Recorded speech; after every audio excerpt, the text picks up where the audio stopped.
Welcome to the EchoCast, episode 98.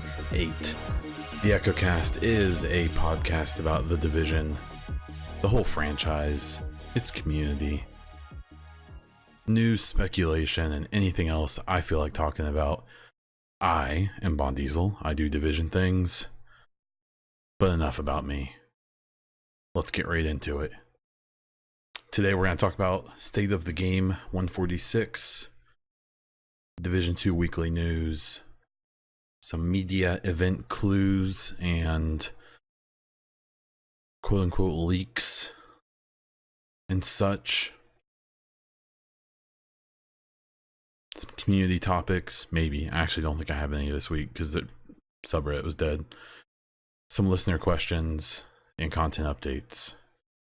I want to thank our Patreon supporters this month: Hassan, Christian, Darren, Justin, Tim, PK, DJ, Jimmy, and the newest supporters, Benny and Tony. Thank you all very much. If you want to support the podcast and my other content, please check out patreon.com/theechocast. The goal is, if we hit 15 patrons, we're currently at 10, I'll remove the ad from the stream or from the podcast, and we'll just, because I'll make it makes more sense to do that. So we need 5 more. If we get it, I'll get rid of the ad happily. I honestly hate breaking for it, but it helps me justify the time. So if you can support, great. If not, totally cool. Just a reminder, I do have a DZ agent statue giveaway going on. Go over to my Twitter. It's the pinned post. I am at Bon Diesel. It might be in the description of the podcast. I think I forgot last week, so I'll try to remember this week. It does end on February 19th. It's just a couple weeks. And I'll announce the winner during the live recording of the 100th episode. Just a reminder that I did add some new ways to enter into that. So if you already entered, I suggest going back and checking it out. Okay, on to the State of the Game recap. Well, this will be pretty short, to be totally honest. Today we had Hamish, Drew, again, and then John. I'm not even going to bother trying to say his last name. I assume he's a Swede, and there's a bunch of dots and consonants all put together, and it doesn't make any sense, so I'm not going to bother. But they all kind of recap the story of Division 1, Division 2. For some reason, who knows why, but it may have something to do with something happening next week. When it came to recapping the story, I'm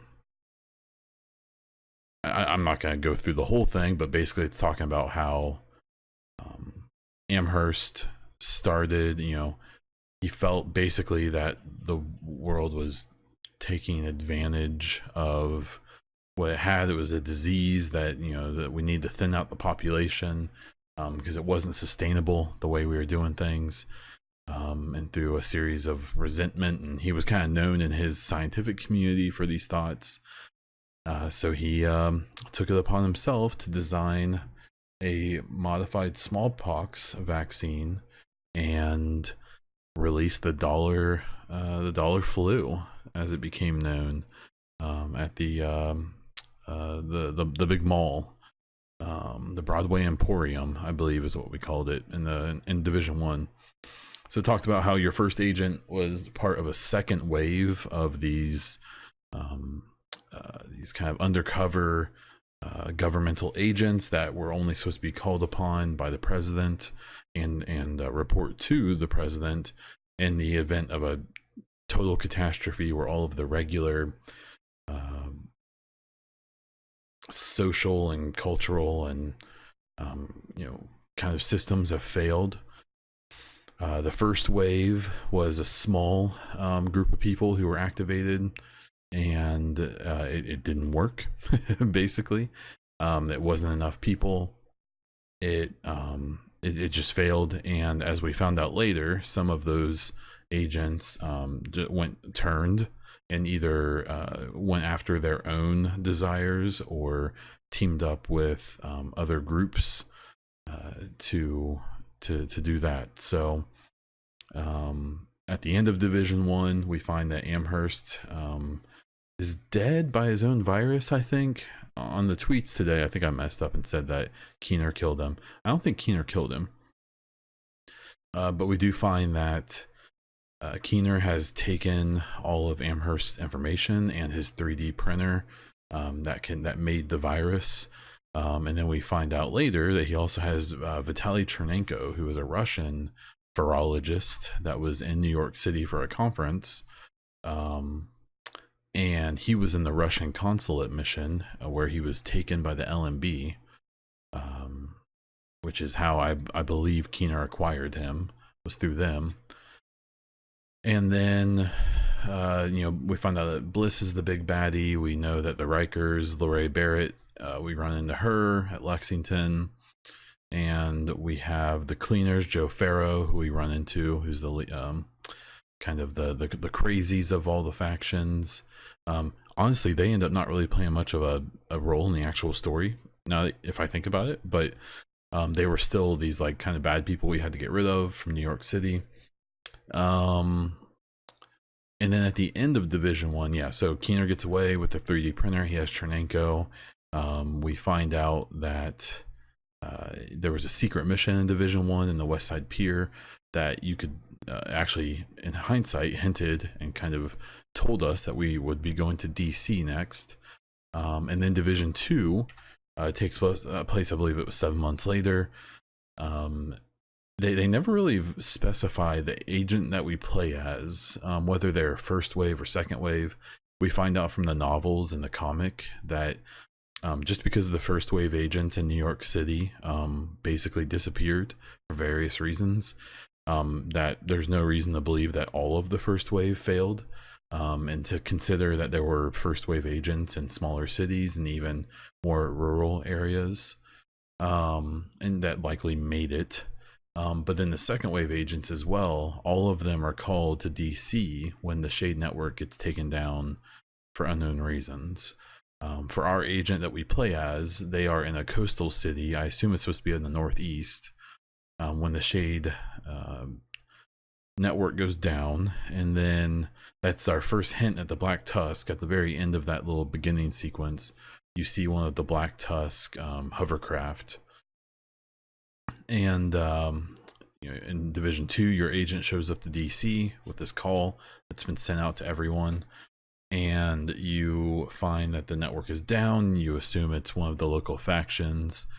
There's the Hyenas, the True Sons, and the Outcast, as well as the Underground and Ambusher faction, but we don't know too much about them yet. We just fight them a little bit, and there's some appearance. They make some appearances in the story, but not anything significant yet. And the Hunters, can't forget about them, but we also don't know much about them. So basically we take out all of the factions in DC. We restore the Shade Network. Over time, we find out that there was this weird group through echoes and some other intel that was actually the ones taking down the Shade Network. It wasn't the True Sons or the Outcasts or the Hyenas. It was someone else. You defeat all of the factions in DC. You take back the city. You help out the settlements that are remaining, because one settlement gets destroyed by the True Sons. And at the end, after you restore everything and get everything good again, the Black Tusk invade. And the Black Tusk are a private military company, or a PMC, similar to the LMB. I actually believe that in the Grand Washington Hotel, there's reason to believe Douglas and Harding, which is the brand that they wear, or that there's some association with, the robotics company that makes all of their robotic gear, the Black Tusk, and Colonel Bliss, who was the leader of the LMB in New York City. I believe the Black Tusk are actually made up of the LMB that was not deployed to New York City, to Manhattan, before everything shut down. So I think everything shut down. They quarantined Manhattan. The LMB got stuck there and tried to basically establish themselves. but the LMB that was outside of New York City, I believe, consolidated and became the Black Tusk, or rolled into the Black Tusk. I suspect that will be explained at some point. We'll see. So long story short, at the end of the game, we find out that President Ellis, who was the Speaker of the House, who became president after the president and the vice president both died, one due to sickness and the other one due to a inflicted suicide, as we find out through an echo, I believe. Ellis ends up being in the Black Tusk pocket and does help them out. And we have to get back these broad spectrum antivirals from them at Tidal Basin. These antivirals can be used to cure the dollar flu and possibly anything else that gets made with Keener's new 3D printer and Chernenko. So we do that. We get the antivirals back in Tidal Basin. And then in episode 1, we almost catch President Ellis, but miss him at the mission at Camp David, which is the presidential retreat. White Oak is what they call it in the game. We also wipe out the leader of the outcasts at the zoo, but that doesn't really directly impact the story. And then in episode 2, we go to the Pentagon, where we find out Black Tusk is in down underneath the Pentagon in the DARPA labs, where they've discovered a bioreactor that can replicate the broad spectrum antiviral, and it can be used for good or bad. It sounds like. So they want it, but so does the Shade Agents, and so we take it from them and put it in the White House, and then we need someone to run it, and that runs us into what I think episode 3 is going to be. I think we're going to go to the ballpark mission, and I think we are going to get back of Chernenko from the Black Tusk. From the story video they put out last week, to me it looks like Keener has given the Black Tusk Chernenko, because the Black Tusk need Chernenko after they get back the bioreactor, which I wonder if that's going to be a plot point of them attacking the White House. But then the Shade Agents and the new leadership in DC needs Chernenko to run the bioreactor that they currently own. So they both need him, and Keener probably knows that. And I assume the Black Tusk are going to give him something that is worth giving up Chernenko. And he probably also knows that it's going to take some of the pressure off of him by having the Shade Agents focus on the Black Tusk and not him. I think that they originally kind of made it sound like this episode 3 was going to be us hunting Keener. I now think they do reference him in that episode 3 trailer at E3 last year, but I still think now that I think that we may briefly see him or something, but I think the mission's going to be to recover Chernenko from the Black Tusk. And then I believe the other mission, I think it's the theme park or whatever it's called. I think that's actually from the stream today. I think that's the new stronghold for the cleaners, with whoever is in leadership of them now. And I think we're going to wipe out the cleaners. I bet that we get a message from Fei Lao or something that says, hey, I know you're taking care of what you're taking care of there at the ballpark, but you know, the cleaners are the strongest faction left, and they've grouped up at this place in Coney Island. Can you take them out for us to help us out? And I think that's what's going to happen. So I promise I don't have any insider information on this. This is me guessing completely and just kind of taking in some of the clues we've gotten. And then after that, I don't know. We'll talk about that later. So they summarized it. I hope that's a decent summary. If you didn't hear it yourself, if you did, I apologize for wasting your time.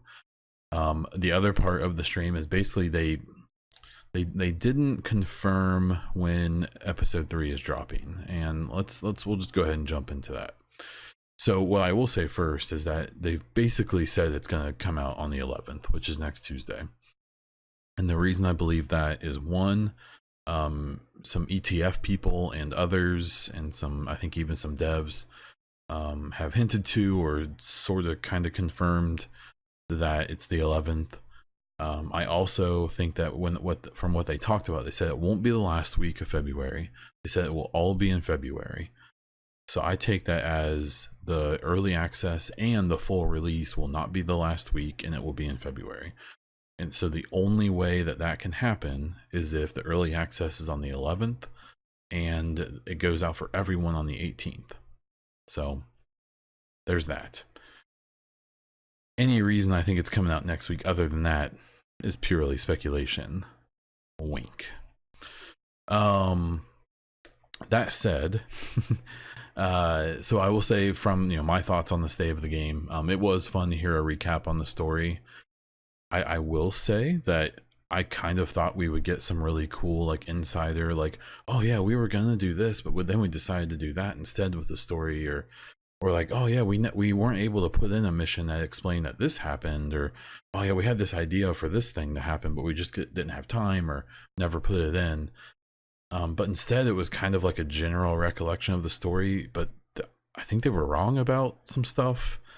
And they kind of seem to not know much about some of the stuff, which for Drew, I mean, he's a gameplay guy. I get that he doesn't know everything. It sounds like John was saying he's been involved with Division since the conceptualization of it. I can't English real good. So that was, I don't know. I thought there would be some more cool tidbits in there, and basically there was just a, no offense, but sort of mediocre retelling of the story. But still, it was fine. It was cool to get some of that insight.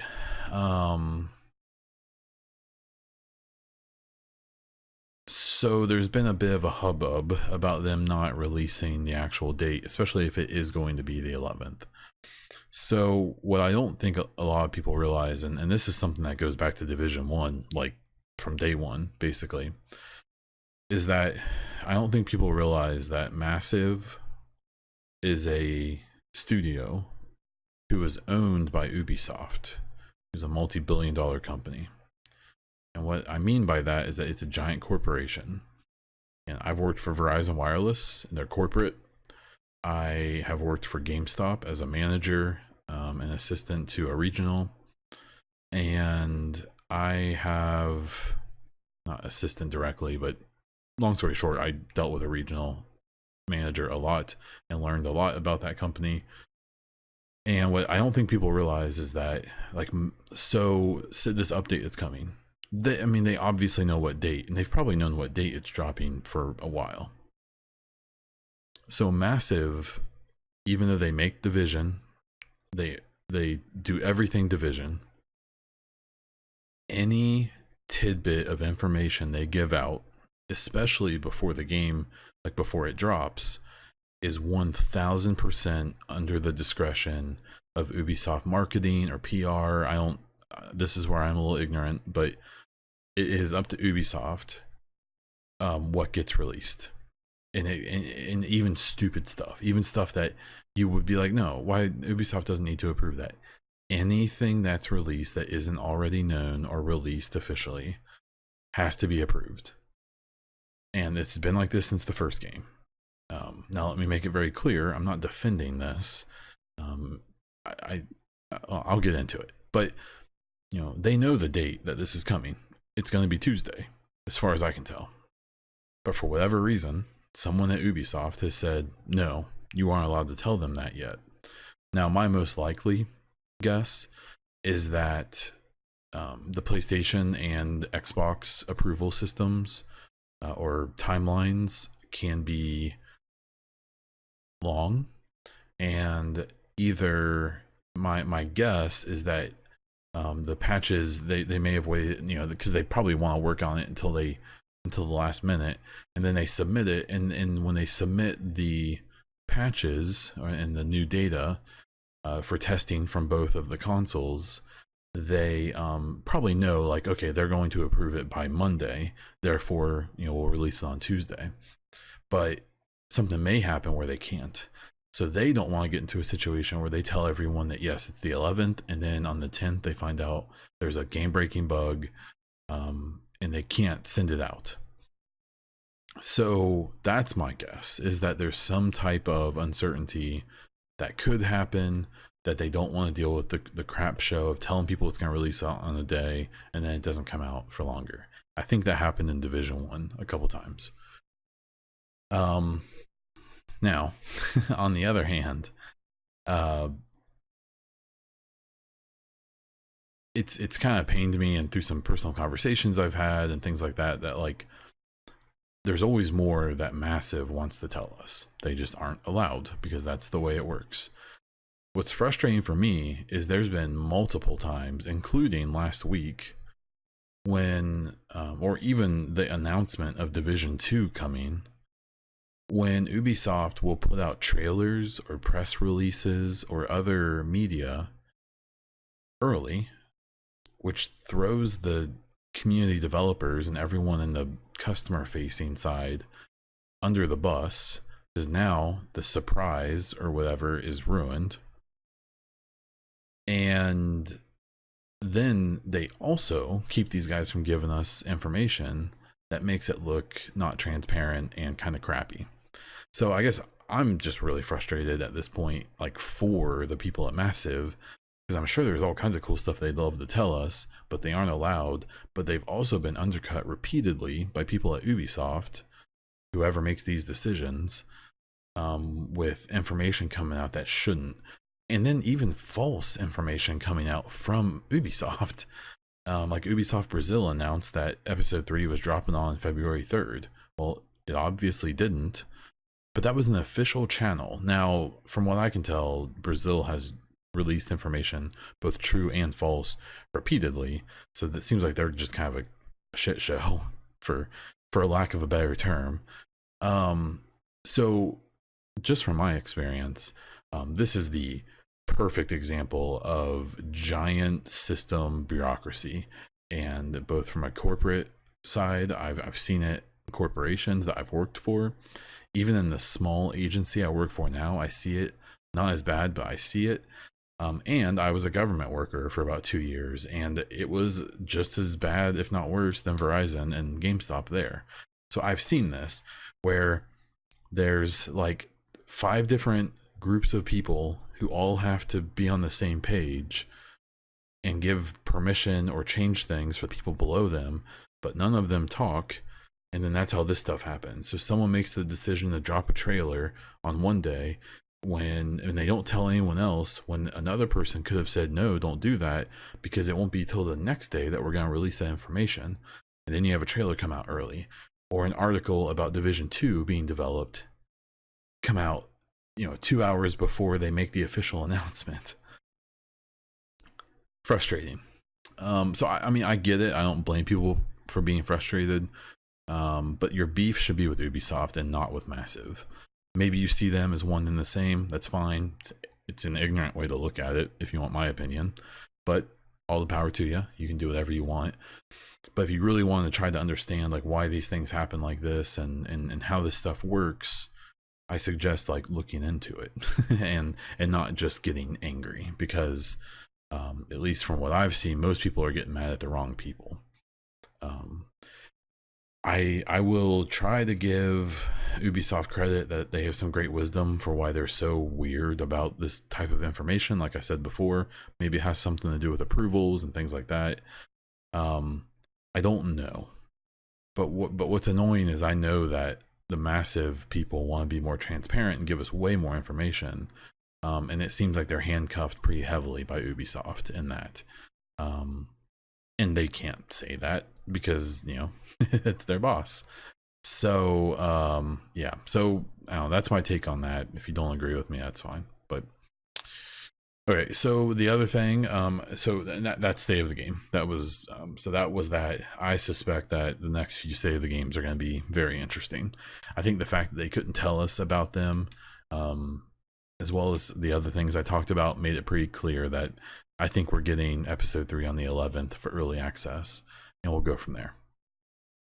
Okay, so Division 2 news. Part of the reason I think this is happening is because last week, after the podcast I did, it became pretty obvious that there was some type of Division 2 event that went down, at least in San Francisco and potentially in some other places.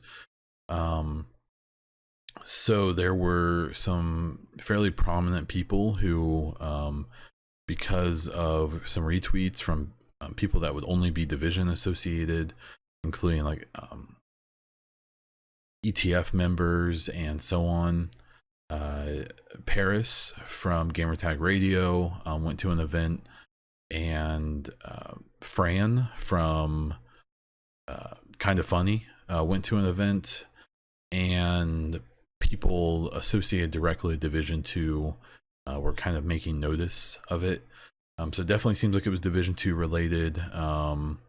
Friend Mirabella from Kind of Funny posted something about being at an event for it wasn't what some people thought. People were guessing some other games, but he made it pretty clear.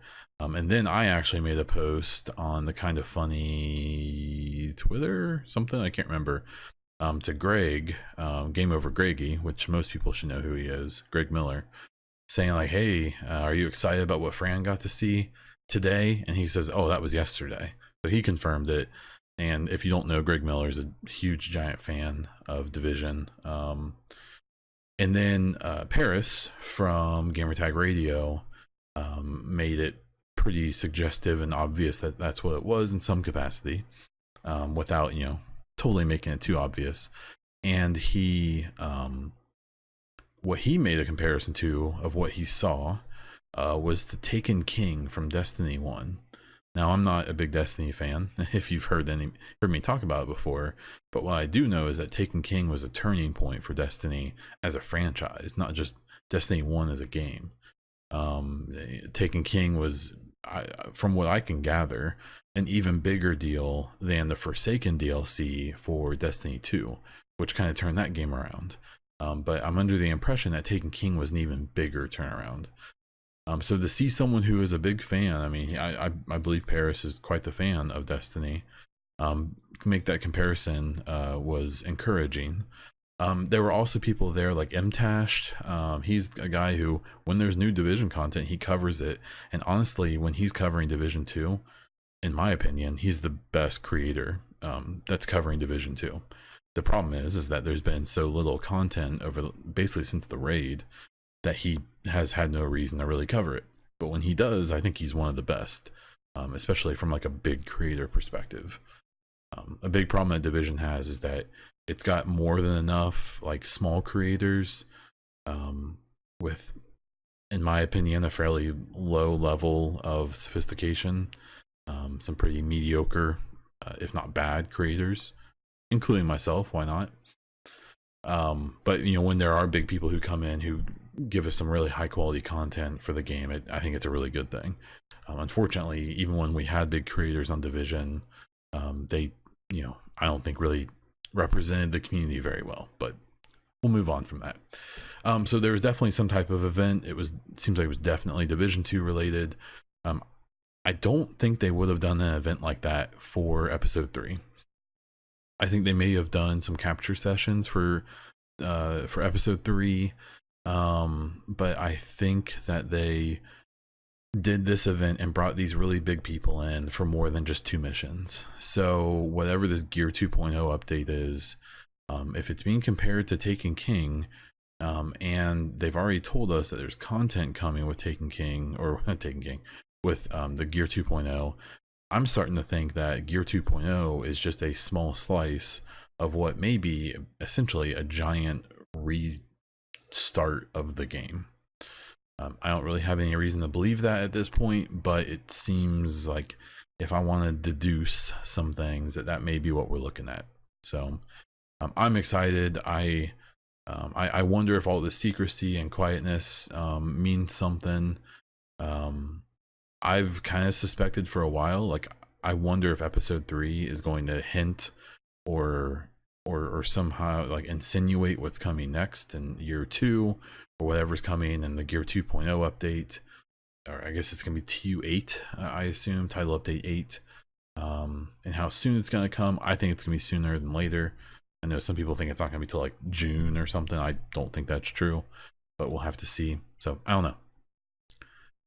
What I do know is I'm going to move the other gaming news to after the 30-second mid-roll, which is going to start right now.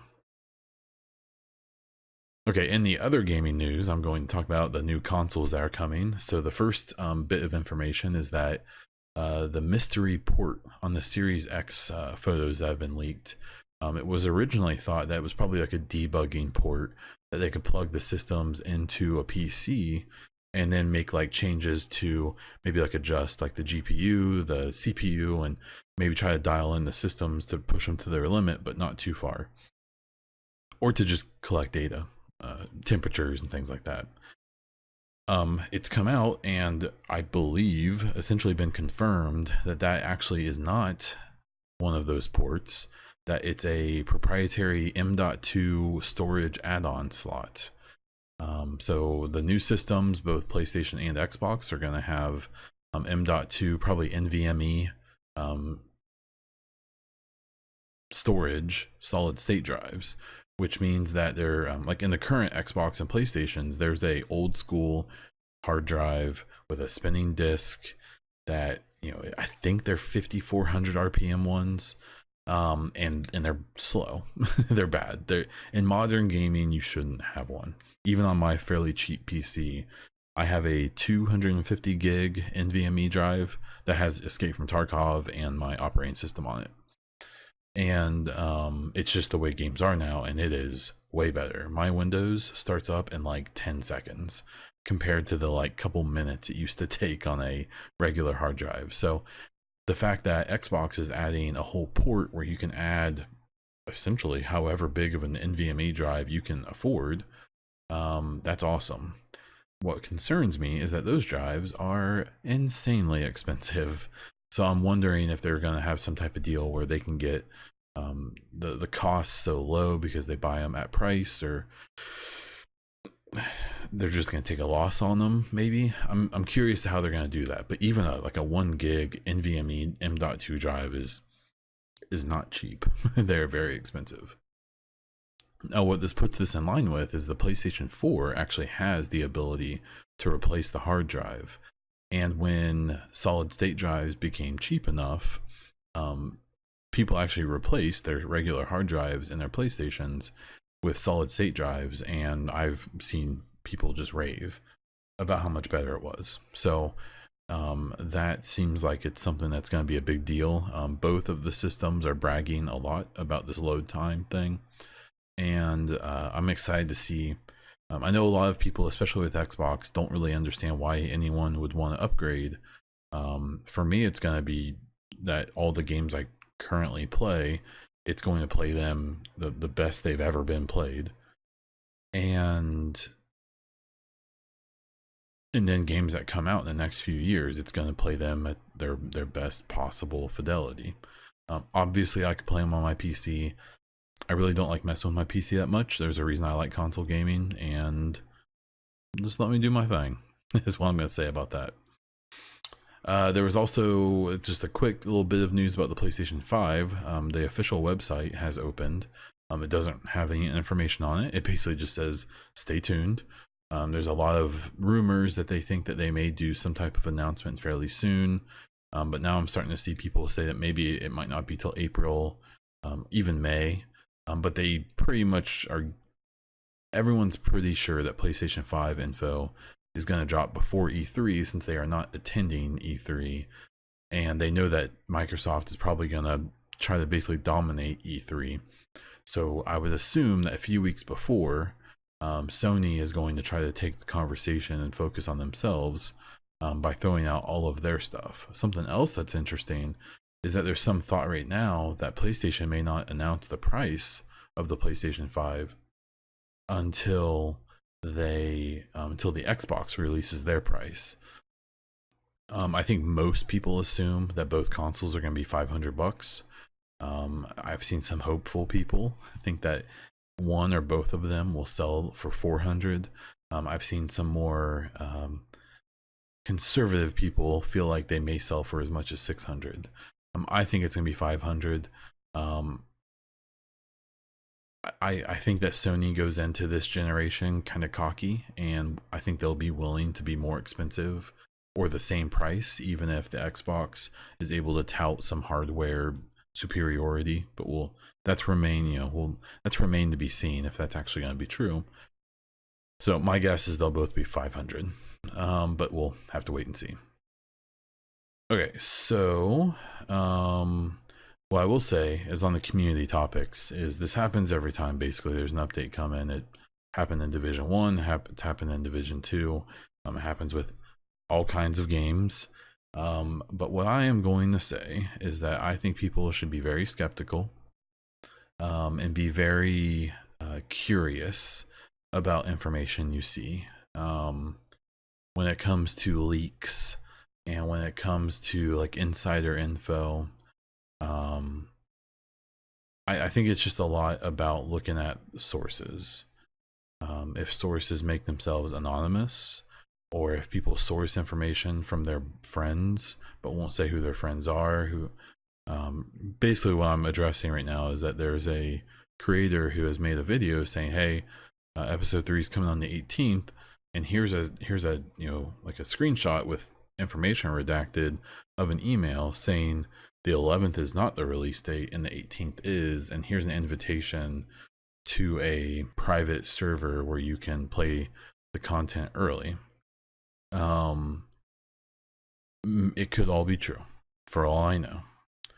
But what I'm gonna say is that the information I have right now is 2 supposed creators got these emails saying that they'll be able to test content on the 11th and their embargo will be up on the 18th, which is probably the release date according to this email. And they're going to get access to a private type of, basically like a PTS server, but for creators to be able to play content early. So that's the source for that. The source for what I think is going to happen on the 11th is publicly posted information from ETF members and other people and other things, which I'll leave it at that. So I could be wrong. Maybe it won't come out till the 18th. Maybe this private server really exists. I've been told by people who I think know their stuff that there's no such thing as this private server, and that any stuff that's been captured, people have gone to capture events to get it. There was some talk of a private server thing with episode 2 as well, but the people who released videos like right when the embargo was up for episode 2, I believe actually went to a capture event. They didn't do it from home, but there were some videos and some posts and things made from people saying that they got this same type of email. So again, what I'm getting at, I'm not doubting anyone's, maybe these emails are real, maybe all the stuff is true, but at this point it's the difference between me believing people who I know things, or believing that 2 unknown creators have information that disputes what those people say. So it's kind of a he said she said. Honestly, at the end of the day, we'll know who was right in a couple days. I suspect that if episode 3 is coming on Tuesday, that they'll release that Thursday or Friday of this week. I can't imagine they would wait until like Monday, but who knows? And if it's not coming until the 18th, they'll probably announce that next week. But I think all signs point to the 11th still. Anyways, we do have one listener question this week. It's from Judd Havens. I believe that was on Twitter. The question is, since it appears that we are going to be getting deeper into the story and returning to New York with Keener and such, I'd love to have an interactive Echo in New York or a different city where you play as a first wave agent. Thoughts? I mean, that's a thing that sounds super cool. I'd be very interested to see something like that. I don't think it's going to happen, if I have to be totally honest. I think that's something that they aren't going to do, like even like a short mode where you play as a whole new agent right as everything was kicking off. That would be probably a Division 3 type of thing. What I think is actually going to happen with that is I think the movie that is coming with Jake Gyllenhaal and Jessica Chastain, that's going to be on Netflix, I think that is going to be, so my ideal for that movie, and this is what I think it's going to be, I think the movie's going to start as the Shade Agents, the first wave gets activated. I think there's going to be some flashbacks to Jake Gyllenhaal and Chastain, who I assume are going to be agents, being recruited and then doing their training in secret and hiding their training from their family and what they are from their family and friends, leading up to them being activated and then coming back to the present where the movie starts, and them probably doing some mundane things to kind of set the world. And then I assume there's going to be some type of reference to Amherst and or Keener, and there's going to be some type of standoff. But what I hope the movie is going to be is kind of what you're saying, is kind of showing us exactly what happened. Kind of like, if you remember the short film that came out for the first game, which was honestly really good. I believe it was called Agent Origins. Search for it on YouTube. It's really, really good. I suspect it's going to be something kind of like that, but with more to it. You know, everyone knows that these type of game movies have never worked out super well, so I won't get overly excited, but I think kind of what you're saying is what we're going to see from the movie. From the game, I think that's a bit of a stretch to ask for. I don't think they're going to do that, but what do I know? It's a good question, though. Thank you very much. I appreciate it. If you have any questions, I do try to make it available on Patreon, on YouTube, on Twitter, in my Discord. You can even email me if you want. bondieseltwitch@gmail.com. So I check those things regularly. So if you have any questions or topics you want to hear me talk about, go nuts. When it comes to content updates, I just want to remind about the agent statue giveaway that ends on the 19th of February. Go to my Twitter @BondDiesel and look at the banner, the pinned tweet for that information. And that's basically all I have. I do plan on streaming Division 2 again, especially if things really are coming next Tuesday. I want to earn some more money, maybe get I think I still need some exotic materials, so I may do some exotic farming to knock those out, and to get, I think there's a couple I'm still missing. But yeah, so that's probably it for this podcast. If you want to support the podcast or my other content, please check out patreon.com/theechocast. If you listen to this on iTunes, please rate the podcast and leave a review. I am on Twitch as BondDiesel. It's Twitch TV/BondDiesel, where I try to stream 2, 3, maybe 4 times a week if I can. I am also @BondDiesel on Twitter, where you can catch my state of the game recaps and anything else I find to post about. Last, if you want some cool EchoCast or BondDiesel merch, check out bonddiesel.live/merch. That's all I have, so until next time.